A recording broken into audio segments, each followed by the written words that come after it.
ତାରକା ଭାରତୀୟ ବ୍ୟାଟର ସ୍ମୃତି ମନ୍ଧାନା ଆଇସିସି ଭାରତୀୟ ମହିଳା ଦିନିକିଆ କ୍ରିକେଟର ଅଫ୍ ଦି ଇୟର 2024 ପୁରସ୍କାର ଜିତିଛନ୍ତି।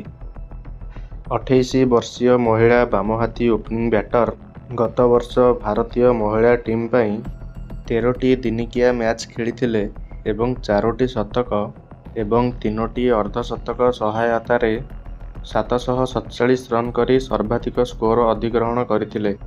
ମନ୍ଧାନାଙ୍କୁ ନ୍ୟୁଜିଲ୍ୟାଣ୍ଡର ବ୍ୟାଟ୍ସମ୍ୟାନ୍ ସୁଜି ବେଟ୍ସ ସର୍ବାଧିକ ମହିଳା ଦିନିକିଆ କ୍ରିକେଟର ଅଫ୍ ଦି ଇୟର ପୁରସ୍କାର ଜିତିବାର ରେକର୍ଡର ସମକକ୍ଷ ହୋଇଛନ୍ତି। ବେଟ୍ସ 2013 ଏବଂ 2016ରେ ଶ୍ରେଷ୍ଠ ପୁରସ୍କାର ଜିତିଥିଲେ, ଯେତେବେଳେ ସ୍ମୃତି ମନ୍ଧାନା 2018ରେ ତାଙ୍କର ପ୍ରଥମ ଦିନିକିଆ କ୍ରିକେଟର ଅଫ୍ ଦି ଇୟର ପୁରସ୍କାର ପାଇଥିଲେ। 2024 ବର୍ଷ ସ୍ମୃତି ମନ୍ଧାନାଙ୍କ ପାଇଁ ସ୍ମରଣୀୟ ବର୍ଷ ଥିଲା। ସେ 4ଟି ଶତକ ଏହି ବର୍ଷ ହାସଲ କରିଥିଲେ। ଭାରତ ପାଇଁ ମିତାଲି ରାଜଙ୍କ ଦିନିକିଆରେ ଅଧିକ ଶତକ ମାରିବାର ରେକର୍ଡ ଭାଙ୍ଗିବାରେ ସାହାଯ୍ୟ କରିଥିଲା। ଏହା ସହିତ ମଧ୍ୟ ସେ ଟି20ରେ ସର୍ବାଧିକ ରନ୍ ସ୍କୋରର ଭାବରେ ବର୍ଷ ଶେଷ କରିଥିଲେ।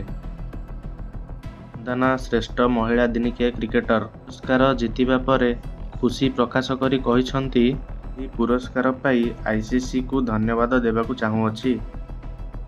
ବର୍ଷ ଦିନିକିଆ ଫର୍ମାଟରେ ଦଳ ପାଇଁ ବହୁତ ଭଲ ଥିଲା ଏବଂ ମୁଁ ଖୁସି ଯେ ଦଳ ପାଇଁ ମୁଁ ଯୋଗଦାନ ଦେଇପାରିଲି।